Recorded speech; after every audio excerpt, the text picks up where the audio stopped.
Bonjour les amis, nouvelle vidéo aujourd'hui pour parler d'Alain Soral qui était l'invité de la chaîne YouTube des paluches et des bouquins et qui va nous parler notamment d'Israël mais pas que. Mais juste avant de l'écouter comme d'habitude, n'oubliez pas de vous abonner, le pouce, le commentaire, le partage, le boost de la vidéo. On l'écoute et on en parle juste après. Oui, alors ça, ce sont les sionistes qui nous disent ça. Pourquoi vous vous passionnez pour Gaza? Pourquoi le Soudan, vous y intéressez pas? Ou je sais pas quoi, ou les Ouïghours, qui d'un seul coup d'ailleurs sont des musulmans donc il faudrait défendre. Tu sais, parce que je rappelle que le musulman est le problème, sauf quand ça peut emmerder les Chinois, où d'un seul coup ça devient les bons. Mhm. Et ces gens nous prennent vraiment pour des cons, hein, voilà. Et alors, c'était quoi le sujet? Parce que j'ai encore dérapé là. Gaza, Gaza. lointain. Alors oui, je dis oui. Pourquoi Gaza, c'est un problème qui est profondément européen? Parce que je rappelle qu'Israël est dans la Coupe d'Europe de football et concourt à l'Eurovision, Ah hein. Donc, oui, on a vu ça là. ce n'est pas un pays du Proche-Orient, Non, non. hein. C'est un pays européen au Proche-Orient qui d'ailleurs le revendique systématiquement tout en disant qu'ils sont parfaitement légitimes là où ils sont.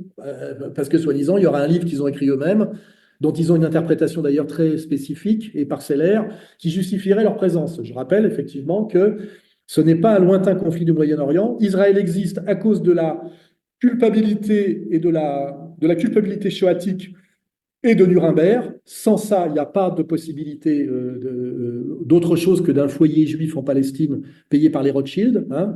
Donc après, ben, il y a la création de l'État d'Israël. Cette création d'Israël est une volonté, je dirais, du pouvoir mondialiste d'après-guerre, c'est-à-dire du pouvoir occidental, hein, chapeauté par les Américains, que nous avons validé intégralement. Et c'est par ailleurs, d'un point de vue, je dirais, ethno-racial, un pays d'Europe, parce que les Ashkénazes qui ont eu la volonté et qui en ont le contrôle et qui sont au sommet de la hiérarchie politique d'Israël, ce sont les Ashkénazes et pas les abusivement appelés séfarades, c'est-à-dire juifs du Maghreb qui sont des juifs de seconde zone en Israël, comme le rappelle très bien Jacob Cohen chaque fois qu'il le peut. C'est un pays peuplé de Lituaniens, de Polonais, de Russes et d'Ukrainiens, hein, voilà. Donc, effectivement, la question israélienne est une question profondément occidentale, européenne et française. Ce n'est pas comme le Soudan ou les Ouïghours, qui effectivement, d'ailleurs, qui sont des questions intéressantes. Mais on essaie de nous dire arrêtez de vous intéresser à Israël parce qu'il y a d'autres problèmes dans le monde. Oui, oui, il y a d'autres problèmes dans le monde, mais ces autres problèmes dans le monde ne nous amènent pas à la porte de la Troisième Guerre mondiale et n'ont pas foutu en l'air la France comme elle l'a foutu en l'air, avec notamment le rôle absolument détestable et nuisible du CRIF et donc de la communauté organisée, notamment depuis l'époque Mitterrand. Parce que tout à l'heure, je n'ai pas parlé de la catastrophe Mitterrand, hein. Voilà. Ouais, il y aura C'est beaucoup à dire, hein. c'est Mitterrand et celui dans ce saut qualitatif de la destruction de la France. La période clé, la dernière marche qu'on a descendue, c'est Mitterrand, hein. C'est ce que Mitterrand a laissé Bouge faire. pas, mon pote, tout ça. Oui, oui, tout, tout, tout. Attali, enfin voilà quoi. Bon, on aurait pu parler aussi de la décolonisation, de la perte de l'Algérie avec les Juifs d'Algérie, mais aussi de Tunisie et du Maroc qui auraient pu rester, qui sont montés en France. Et on a eu la mâchoire ashkénaze, abusivement séfarade, hein, c'est-à-dire les deux maxillaires qui nous ont broyés, hein. L'intelligentsia intelligente à la Finkielkraut, qui reste pour moi malgré tout un talmudiste polonais, et puis la vulgarité chalala, hein, à la Bruel d'ailleurs, hein, à la Bruel, voilà, voilà, on a été broyé par cette mâchoire. Une mâchoire, c'est deux maxillaires. Celui du bas, le juif du Maghreb, et celui du haut, juif ashkénaze, Hmm. avec prestige de la Shoah, et de l'autre côté, je ne sais pas trop de quel prestige il se targuait d'ailleurs. C'est assez compliqué, hein. J'essaie tout le D'ailleurs, monde. Ce qui nous a séduit dans la solution Sage, c'est l'innovation. Nos prises de décision sont aujourd'hui alimentées à travers les résultats et les analyses qui viennent directement de Sage Intacct. Abonnement illimité à Adobe Stock. Téléchargez à volonté des vidéos 4K, des templates inédits et plus encore depuis un emplacement unique. Optez pour une formule complète, sans crédit, ne vous fixez aucune limite. Accédez à stock.adobe.com/fr.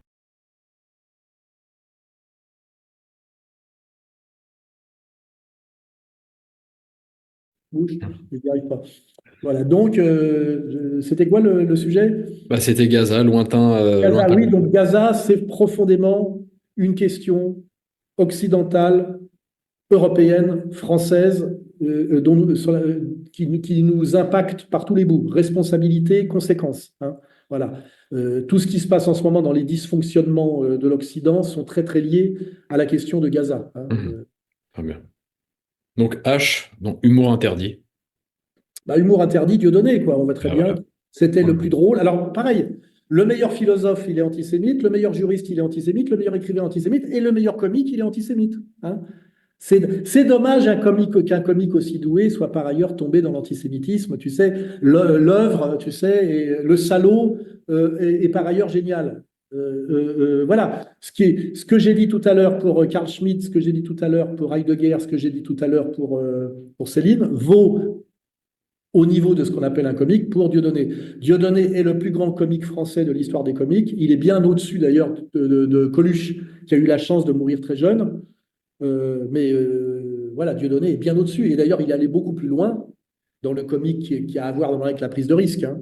Même si on peut reprocher à Dieudonné certaines choses, comme on peut reprocher à l'humain Céline, c'est le plus grand comique, celui qui allait le plus loin, à qui ça a coûté le plus cher, ça lui coûte très cher aujourd'hui.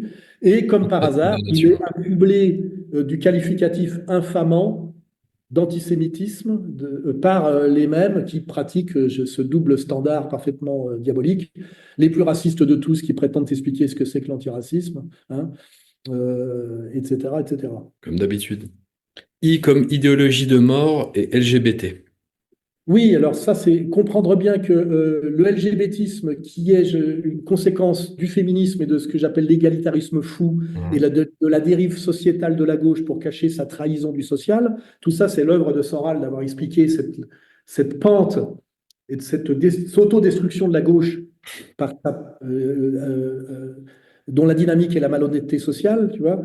Le LGBTisme est une idéologie de mort, puisque le LGBTisme dit que le problème que rencontre un adolescent, c'est qu'il n'est pas dans le bon sexe, alors que l'adolescence est par essence une crise, et une crise nécessaire et une crise à surmonter, accompagnée par les adultes. Hein, c'est ça l'idée. Voilà.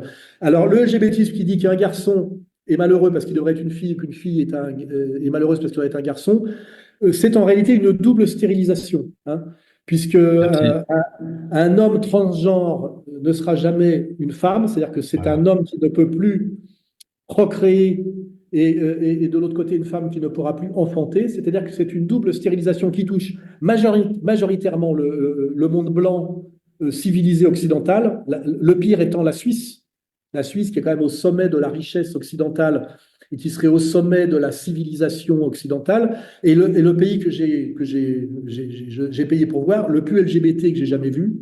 Et ce LGBTisme promu par les élites, c'est ça la catastrophe, produit qui est une idéologie de mort, une double stérilisation de la jeunesse, hein, qui conduit à la stérilité, mais au cancer, à la mort, avec derrière une opération de pognon des labos pharmaceutiques et même des chirurgiens qui sont des Mengele qui mériteraient un Nuremberg, qui acceptent pour des sommes, je rappelle, qui montent à 18 000 euros remboursés en plus souvent payés par nous. Oser regarder les opérations de changement de sexe dans un sens. Ouais, j'ai regardé ça, c'est dégueulasse. C'est des opérations d'apprentis sorciers scandaleuses, dégueulasses, dysfonctionnelles.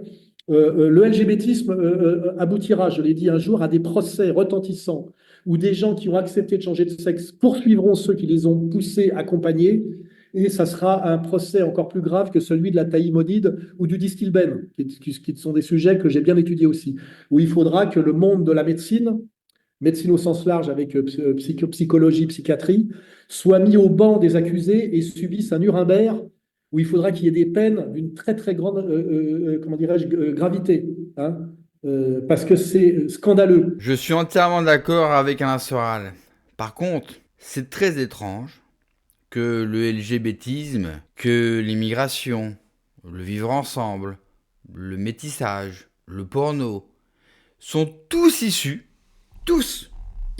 de la même communauté qui en fait la promotion depuis des années à travers l'Occident chrétien, avec l'aide bien sûr du monde protestant pour nuire bien sûr aux vieilles nations chrétiennes qui s'étaient protégées de cela, par justement la chrétienté, par l'Église, qui n'était pas là, contrairement à ce qu'on vous raconte, pour castrer ou pour limiter les libertés des gens. Bien au contraire, l'Église a toujours été là pour sauver vos âmes, pour vous élever, pas pour vous emmerder. Ça serait le contraire de l'enseignement de Dieu.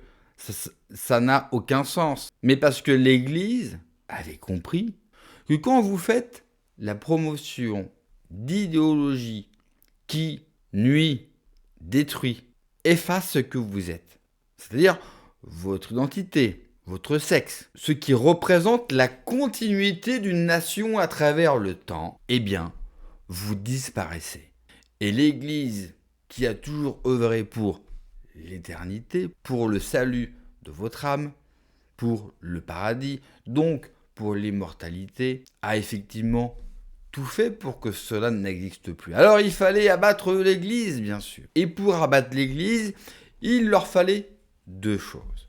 Mettre fin à la monarchie, au roi, le garant bien sûr de la souveraineté. Et puis, il leur fallait le capitalisme, avec le néolibéralisme, avec le libre-échange, pour enlever les frontières, pour pouvoir toucher tous les peuples à travers le monde et pouvoir vous vendre bien sûr toutes ces idéologies de merde qui aujourd'hui, il faut le dire, détruisent nos nations, a rendu totalement fou et dysfonctionnel toute une partie de notre jeunesse qui refuse d'avoir des enfants. Vous avez des jeunes de 25 ans qui font des opérations, aussi bien les femmes que les hommes, pour ne pas avoir d'enfants.